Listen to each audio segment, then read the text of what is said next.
in all of our plans.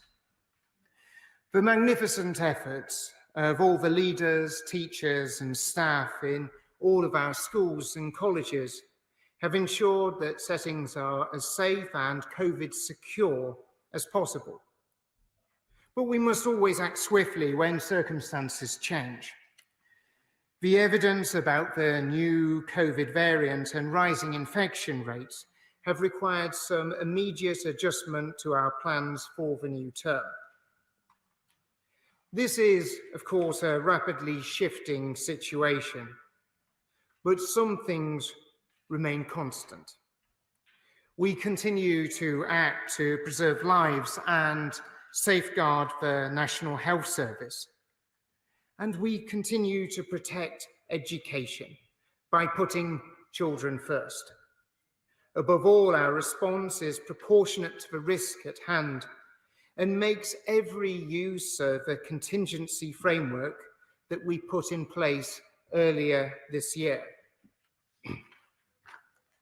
The latest study we have from Public Health England is that COVID infections among children are triggered by changes in the community rate. The study also says that the wider impact of school closures on children's development would be significant.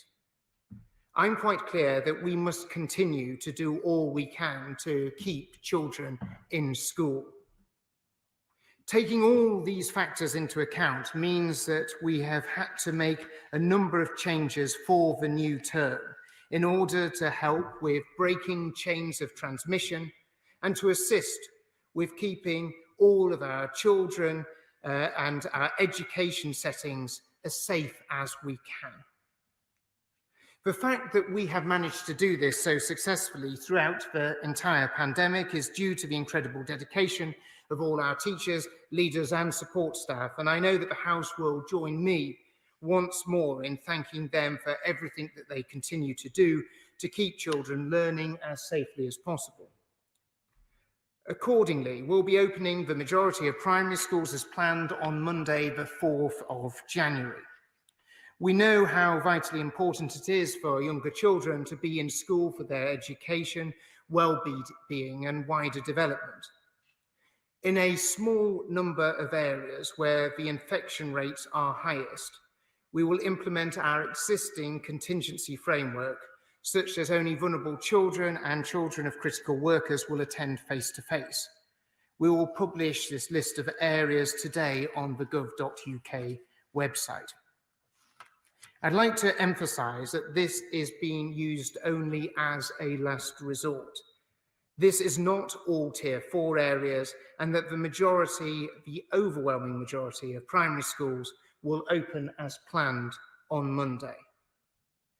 The areas will also be reviewed regularly so schools can reopen at the very earliest moment.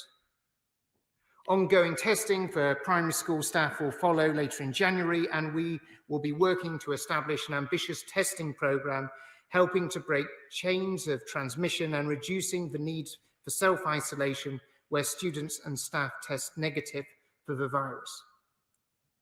We have already announced our intention for a staggered return to education for this term for secondary age pupils and those in colleges.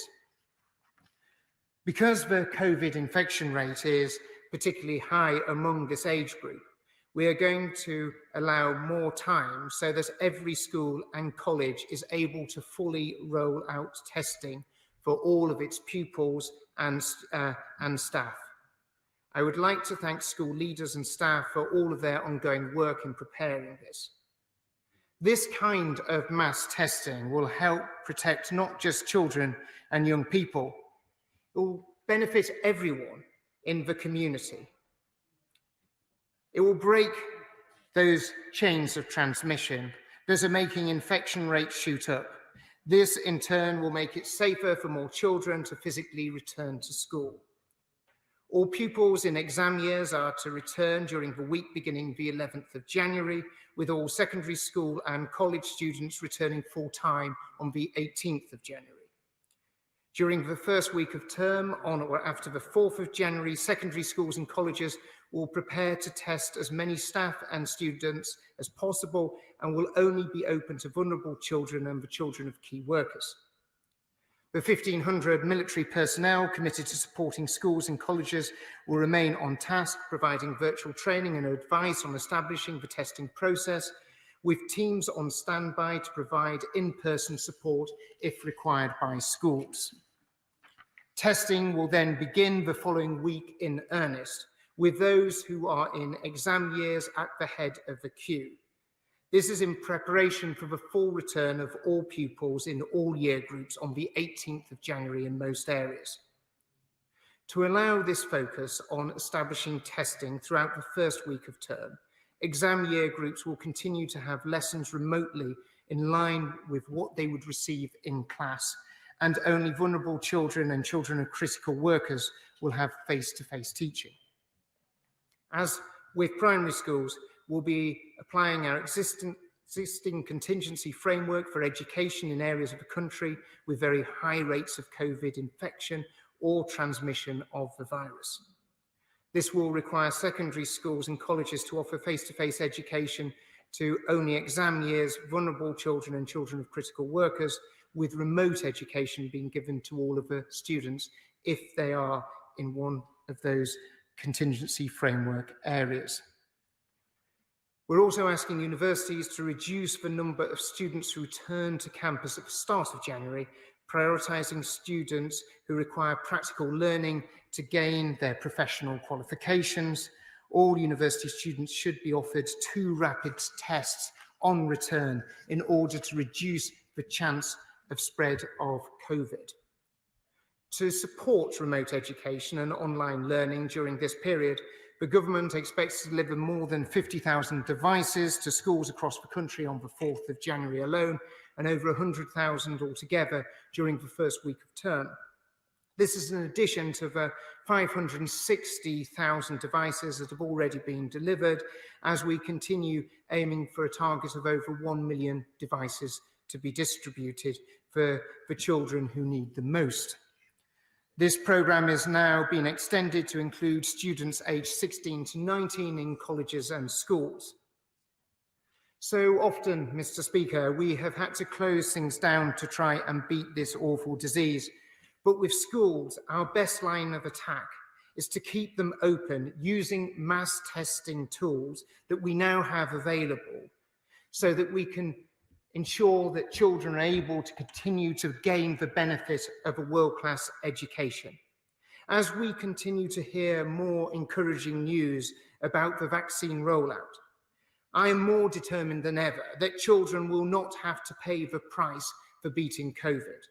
Mr. Speaker, I've spoken many times of my determination that we cannot let COVID damage the life chances of an entire year of children and students.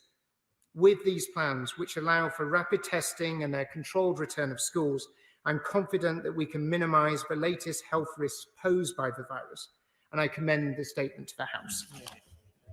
We now go up to Stratford and Lumsden to the Shadow Secretary of State, Kate Green. Kate Green.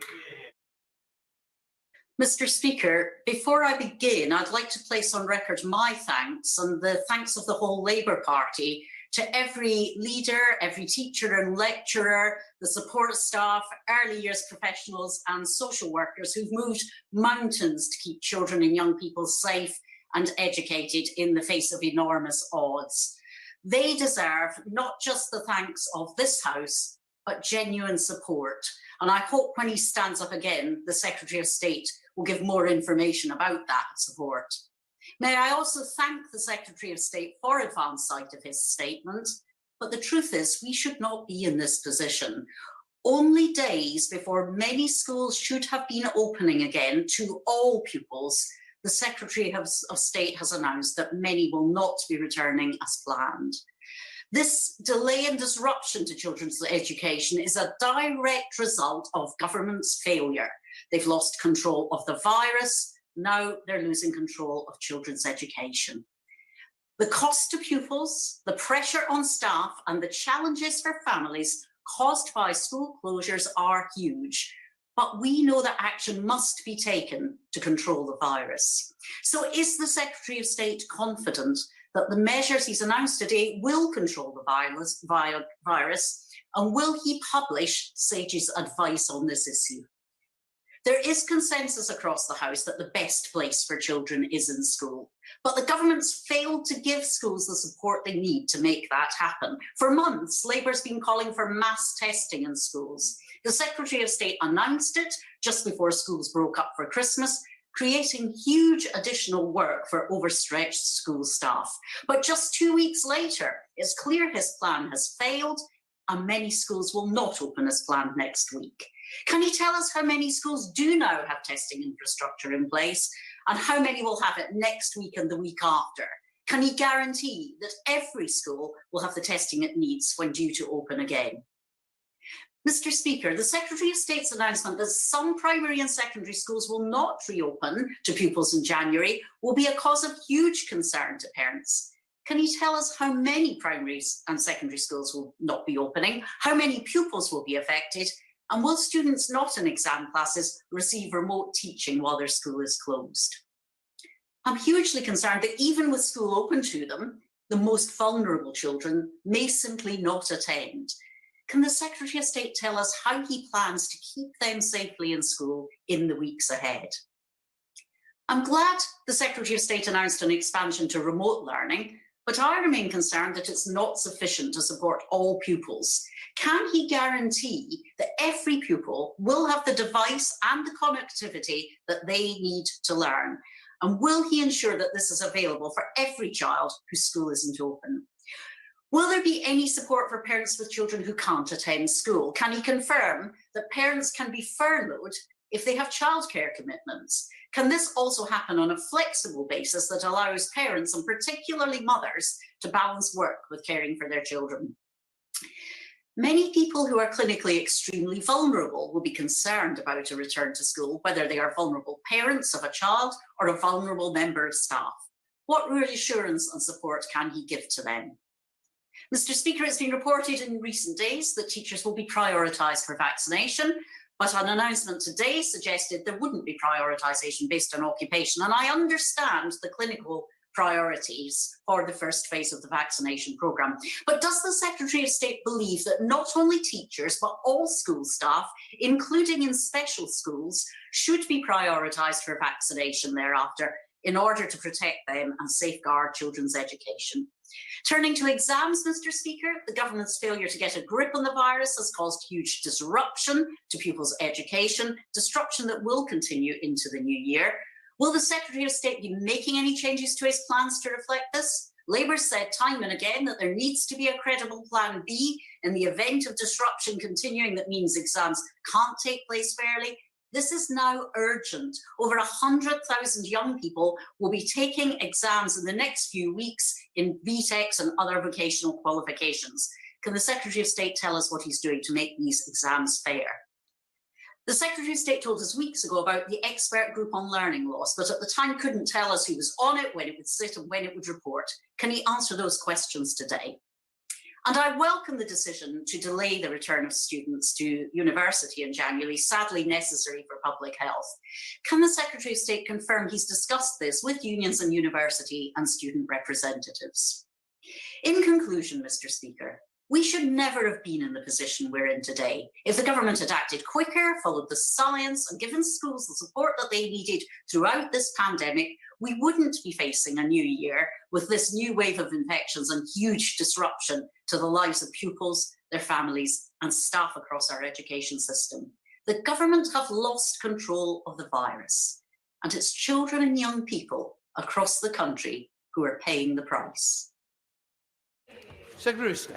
Well, thank you ever so much, Mr. Speaker. And I do thank the Honourable Lady for echoing my words and my thanks to all teachers, leaders and all those who work in our schools, colleges and childcare settings for the wonderful work that they do. And she talks about what extra support, Madam Deputy Speaker, that we are giving those schools in terms of rolling out the largest mass testing exercise that this country has seen in terms of ensuring that children are able to get back into school and able to have the benefits of being in school. And we're supporting them not just in terms of making sure that they have the equipment that is due to be delivered to all secondary school settings on the 4th of January.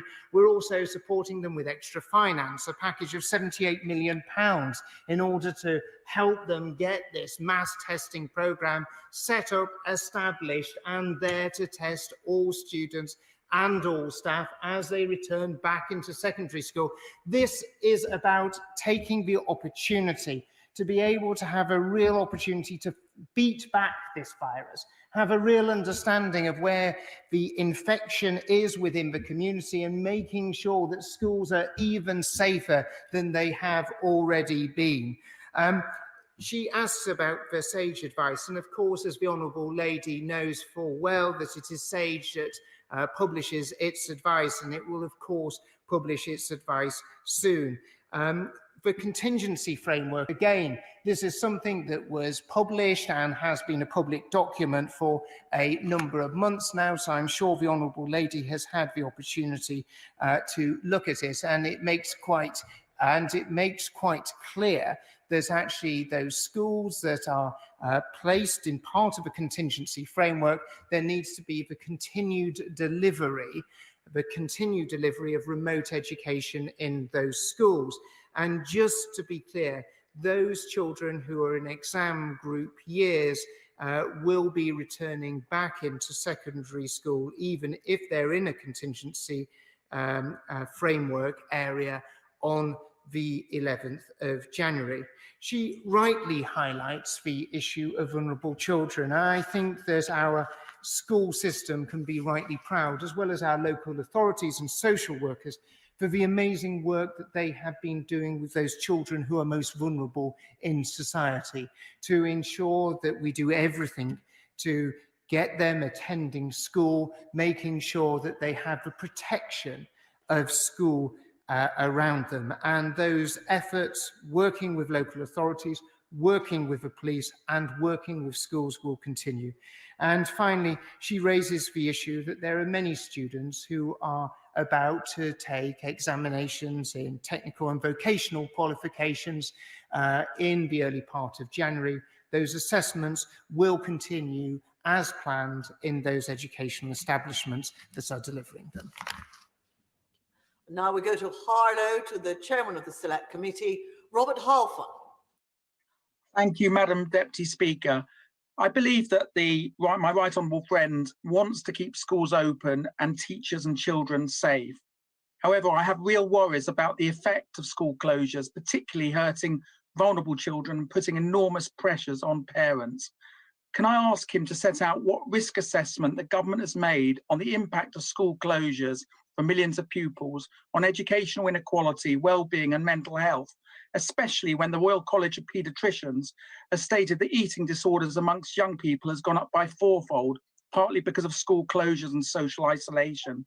Will the department introduce a tracker on individual pupils, at least those in exam years, working with schools and local authorities to ensure that those at home get the learning they need? And will he ensure that teachers and support staff get priority for vaccinations so we can get our schools open again soon? And finally, will he thank teachers and support staff in my constituency of Harlow who are doing all they can to keep children learning? True state. Well, I would very much like to join my right honourable friend in thanking the teachers and support staff who've done so much in his constituency of Harlow to keep children learning. And the importance of school is the reason why that we're continuing to proceed with opening primary schools on the 4th of January. The importance of education means that this is why we're rolling out the mass testing regime to ensure that secondary school students across the majority of the country are going to be able to be returning back into school. We know how important it is. Children need to be in school, and that is why we'll always do everything we can do to resist knee-jerk reactions to close schools or colleges, because we recognise how important it is for children's life chances for them to be in schools. My Right Honourable Friend raises the important issue of impact of lost learning, Madam Deputy Speaker. That is why we commissioned EPI and Renaissance to do a close study on lost learning, and we'll be looking particularly closely at the impact, especially among exam year cohorts, as well as the wider school population, to make sure that that is there to inform us on any future policy decisions. And we go to Glasgow to Carol Monaghan. Thank you, Madam Deputy Speaker, and I thank the Secretary of State for advance sight of his statement. And I'd like to join others in recognising the work that our teachers and school staff are carrying out in some very challenging circumstances. And I do hope they're managing to get some well-deserved rest over the Christmas break. This new COVID strain means it's difficult to make concrete decisions and commitments for the future. But the problem is that the Secretary of State is once again making last-minute decisions that leave schools with absolutely no time to plan. So firstly, can the Secretary of State outline how his actions align with the advice received from SAGE? Ongoing testing for school staff is welcome. However, anyone that's spent any time in either primary or secondary schools will know that these are busy, often tightly packed environments. And according to Professor Neil Ferguson, this new strain hints at a higher propensity to infect children. So we're asking teachers, some with underlying health conditions, to work in this potentially risky environment. NHS and frontline care staff must of course be prioritised for the vaccine, but following these groups, will he ensure that teachers are a priority for vaccine? None of us want a return. Apologies, Madam Deputy Speaker, I can't hear you here. Can I finish off by saying there is a massive difference between posting activities online and actual live online teaching and learning with real-time interactions between a teacher and their class. So what steps is he taking to ensure that schools have the capacity and bandwidth to deliver proper online learning?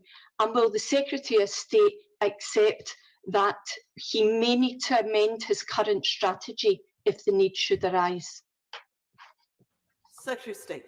Well, I thank the Honourable Lady, the Honourable Member for Glasgow North West, for her comments, and recognising the fact that we are in a situation that is rapidly changing, and we do sometimes have to adapt our responses as a result of the changing coronavirus. And I know that there's been similar challenges faced within the Scottish Government as has been faced within the UK Government as well.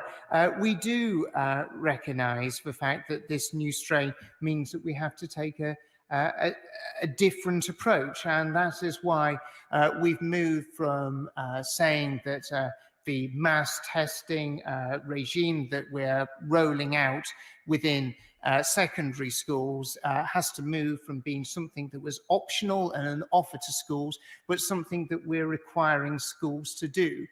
Because schools are a unique environment, it's important that we put as many protections in place. And like her, I want to see all teachers be very much right up there to be in the best possible position to be vaccinated, so they can carry on the incredibly important work of keeping children in education. And I'm incredibly pleased that we are in a position to ensure that primary schools are opening on the 4th of January. Secondary schools are going to be welcoming back children from in those exam cohorts on the 11th of January, as well as all other pupils on the 18th of January. James Cartledge. Thank you, Madam Deputy Speaker. It's obviously been fantastic news today that we've heard about the Oxford AstraZeneca vaccine. So can I join with the previous two questions, including from my honourable friend, the Chairman of the Select Committee, to urge my right honourable friend to do what he can within current policy to ensure that teachers are prioritised for the vaccine? Does he not agree that were we to vaccinate as many teachers as possible, as soon as possible, this would not only make schools safer and boost teacher morale, but actually would reduce part of the pressure on closing schools in the first place. Well, I often agree with my honourable friend, and I don't disagree with him on this occasion. Now, obviously, the decision in terms of vaccination has to be prioritised across a whole raft of areas, but the key thing is those people who are most clinically vulnerable. But as we get through that stage of clinical need, I would certainly hope that we would be able to look at how we can use vaccinations for those who are in the teaching profession and who support education. Now we go to St Albans, Daisy Cooper. Thank you, Madam Deputy Speaker. We are in a race against time to stop a new catastrophe of educational inequality. Some children have lost more than 6 months of learning. Some schools still can't access the COVID workforce budget because of absurd criteria. It is shocking that only half of digital devices have been delivered and that mass testing is only being rolled out 4 months after schools returned. So when will the Secretary of State give schools the rota powers, the funding, the devices and the trust that they need and deserve to stay open safely? Well, thank you, Madam Deputy Speaker. We had announced the additional £78 million worth of funding just before the Christmas period in order to help and assist them in the rollout of mass testing regime in all secondary schools. We actually only announced the distribution of an extra $500,000 devices on the $500,000 that had already been distributed just the other week. And if she had listened to my statement, she would have actually heard that we're planning to distribute 50,000 on the 4th of January and another 100,000 over the following week. But I'm sure she'll at some point maybe look at my statement in detail and pay attention to it. Now we go to Dudley, to Mike Wood. And my children are in the next room paying rather more attention than is usual to the House's proceedings this afternoon. But what steps is my right honourable friend taking to help schools and colleges to take up the offer that the government has made to provide rapid testing, which would be so vital in helping to keep children, teachers and indeed parents safe? Secretary of State. Well, I think my honourable friend makes an important, not just about helping pupils and that workforce within the schools, but it's helping the families with school-aged children. It's helping the whole community push back the tide of this virus, because we'll be testing more people as a result of this than ever before, literally testing millions of children every single week. And yes, we recognise that schools need that extra support. That's why that we created the fund of £78 million in order to be able to support them. And we've shared that information with schools the other week as to how much money that they'll be eligible to get. But we do understand that there'll be some schools that have unique problems or challenges in rolling out this mass testing. And that's why I'm incredibly grateful to Her Majesty's Armed Forces for making themselves available, as well as Ofsted, in supporting schools who are having challenges in rolling out the mass testing programme to ensure that it is implemented in all secondary schools and all colleges, because this will benefit everyone within school, everyone in college and everyone within the community. Now we go to Warwick and Leamington, to Matt Western. Thank you, Madam Deputy Speaker. Like so many frontline workers, teaching staff are deeply committed to their profession, but they've also been among the most vulnerable, particularly given that it's been amongst the 12 to 17-year-olds that have been a major vector for transmission. I spoke with head teachers just before Christmas, and they were left angered by the government's late announcement to introduce testing without any support and little direction. And today we hear there will be a delay to schools reopening. So can I ask the Secretary of State just 2 points? As I asked him back in November, will he prioritise frontline teaching staff for vaccinations, given the political will to keep schools and colleges open as much as possible? And secondly, given that so many students will be taking BTECs and other technical and vocational qualifications exams in the next few weeks, what support the government will be providing to those students and the staff assisting them? Well, the honourable member for Warwick and Leamington is right to highlight the issue of those children taking BTEC qualifications, and we made the decision about the importance of those youngsters being able to continue to take those qualifications over the coming weeks. In terms of vaccination, and he's picked up on the thread raised by previous questioners, obviously as Education Secretary, it isn't within my remit to determine as to who will be receiving the vaccinations, but I would certainly hope that when we are through that process of working through those groups who are most vulnerable to COVID, then those who are working in our education settings are looked at in the most positive way to ensure that they are high up on the list of receiving those vaccinations. Now we go to Newcastle, to Aaron Bell. Thank you, Madam Deputy Speaker. And can I join the Education Secretary in paying tribute to all those working in schools in these difficult times? I welcome his statement and the announcement that all secondary school and college students will receive 2 rapid tests at the start of the new term to identify asymptomatic cases. But I know this as a father myself, it's the self-isolation that's caused such disruption for teachers, students and pupils. So can he confirm that it's his intention to use rapid testing of staff and students who've come into contact with confirmed cases to help reduce the need for self-isolation? And will this be available daily if necessary? I can absolutely confirm to my honourable friend that that will be available to both students and staff members in secondary school settings, and how important it is. This means that we'll be in a position to reduce the number of children and teachers who are having to self-isolate, and it means that it will be easier for education settings to fully work as normally as possible, but most importantly, students to be in a position to maximise the amount of time that they spend studying. Now we go to Pontefract and Castleford, to Yvette Cooper.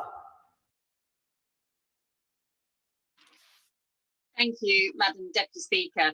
Pontefract New College is currently having to organise the mass testing for twice weekly for 2,500 sixth formers, but they've had no allocation of funding, no contact from the military. They're having to find additional staff, and they have no space in order to do these tests as well. Why has the government not given schools and colleges a clear allocation of funding that will cover additional staff, that will cover DBS checks, that will cover the practicalities of delivering this mass testing? They all want to do this mass testing, but frankly, the support that they are getting from the ministers and the education department is always too late, always too chaotic, and frankly, isn't giving them the support they need to keep children safely in education. Well, I'll certainly make sure the information is passed on to the Right Honourable member. It was published before Christmas and was available to colleges and schools, but I'll make sure that my private office forwards it on to her and where they can get that information, because it is readily available and should hopefully be of assistance in her duties as a constituency member of Parliament. Felicity Buchan. Thank you, Madam Deputy Speaker. I'd like to pay tribute to all of the teachers in Kensington and Chelsea who have been heroic in their efforts to keep schools open, even with very high case rates in London. Can my right honourable friend clarify whether London will be part of the contingency framework? And also, he mentioned, I believe, a 2-week delay. Can he clarify whether schools will definitely reopen after 2 weeks, or whether there will be a review at that point? Secretary of State. My honourable friend is right to ask that question, and after the 2-week period there would be a review. Our obvious hope and desire is to see that those areas that are in the contingency framework to be moving out of that, but we'll obviously be guided by the public health advice and the scientific advice that is available to us. It's very important that these decisions aren't made on a regional basis, but on a local basis, because at every stage I want to see the maximum number of children in school and that sweeping decisions aren't made, and we minimise the disruption to children, to schools and to parents as much as possible. Now we go to North Durham to Kevin Jones. Thank you, Madam Deputy Speaker. It was disappointing that the Secretary of State didn't make a statement to the House before the Christmas recess, and that mixed messages across Christmas from his department has led to much anxiety amongst parents, teachers and students. I doubt whether his statement today is going to reassure many of them. Can I ask on testing what the role of local directors of public health are going to be? And also, who is going to support individual schools and colleges? Because 1,500 Army personnel are not going to be enough to fill that task. And also, more importantly, what will happen to the data that is collected from this testing? Without a comprehensive, locally based plan, is in danger of making all the same mistakes that we've seen in terms of the national test and trace system. Can the government not wake up to the fact that local plans need to be put in place, not dictated from nationally? They will not work. Well, the Right Honourable Gentleman raised an important point about how vital it is to work with local directors of public health, local authorities, and we believe that this will be an enormous assistance to those local authorities of identifying where more COVID cases are. This will be an opportunity to deliver more, rapid testing, not just within County Durham, but right across the country than has actually so far been delivered before. And the Honourable Gentleman may have heard that extra support is being provided to schools and colleges in order to be able to stand up this testing. We are in areas and where schools and colleges have particular problems. We will look at supporting them with a team in order to help get this mass testing up and established. And in terms of the data that is being collected, of course, this is vitally important. So those youngsters who are in a situation who test positive as a result of taking a lateral flow test, that data will be fed immediately into the test and trace system, which of course is shared with local authorities as well. And now we go to Romsey and Southampton North. Caroline Noakes. Thank you, Madam Deputy Speaker. Teachers, parents and pupils all need certainty. They need to be able to plan the return to school, prepare for exams if they are going to happen, and they need to know whether they might need additional childcare. I commend my right honourable friend for his ability to make changes when required, but please can he assure my constituents that this is the plan that is going to stick and it's going to give all of them the certainty that they are desperately calling out for. Well, I certainly hope it does give them confidence, knowing that primary schools in a constituency of Romsey are going to be opening on Monday. Give her the confidence that exam year groups are going to be returning into secondary school and to colleges on the 11th of January, and all year groups will be returning shortly after that. We go to Bristol South to Karen Smith. Thank you, Madam Deputy Speaker. The Secretary of State has just said that we can be confident about what's happening next week. But frankly, as a parent, as a legislator, I have no confidence in what the Secretary of State has just said. In fact, I am none the wiser after his statement, having heard from experts in health privately this afternoon. Parents have got one question for the Secretary of State. How will we know when we send our kids back to school next week or the week after that it is safe to do so? Well, what we have seen consistently ever since the start of June is that millions of children have safely returned to school, down and thanks to the amazing efforts of so many teaching staff and support staff, creating safe and secure environments for them to be able to learn in and also for others to work in. But we do recognise with this new strain, we have to go that bit further, so much further. And that is why we're introducing this mass testing scheme the largest that this country has ever seen, to give parents, to give those who work in secondary schools extra confidence and extra belief that it is safe for those children to return, but also to help all of those who are engaged in this battle against COVID to be able to root out this disease and make sure those who unfortunately are infected by it are able to know that they're infected by it and are able to self-isolate. Now we go to Starbridge, to Suzanne Webb. Thank you, Madam Deputy Speaker. Now, I stand steadfast behind the government in its determination to protect young people's education, and ministers are right when they say it is a national priority. Now, there is a theme to my questions today, and rightly so, as we end what has been a difficult and challenging year for those working on the front line. Will my right honourable friend join me in thanking all those who work in schools in my constituency, from teaching assistants, teachers, the heads of department, heads of schools, those who transport children to school, to those who keep the schools clean and safe, to those in schools who have fed and watered our children, often going above and beyond, doing their utmost to protect our children's education and keep our schools open. We owe them a debt of gratitude.